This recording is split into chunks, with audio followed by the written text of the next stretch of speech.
السلام علیکم ورحمۃ اللہ وبرکاتہ۔ پاکستان سے حافظ کامران صاحب پوچھتے ہیں کہ مکروہ اوقات جن میں نماز پڑھنا منع ہے، اگر ان اوقات میں جنازہ آ جائے تو کیا اس پر نماز جنازہ پڑھ سکتے ہیں؟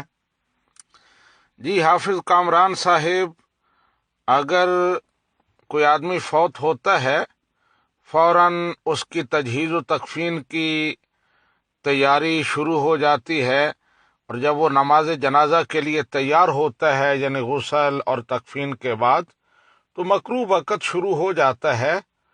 تو ایسی صورت میں اس پر نماز جنازہ پڑھی جا سکتی ہے مکروہ وقت میں۔ لیکن اگر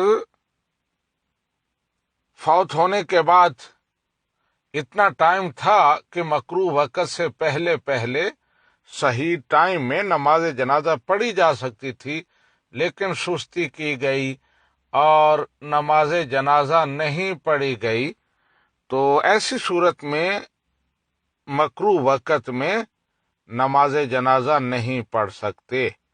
ھذا ما عندی واللہ ورسولہ اعلم بالصواب۔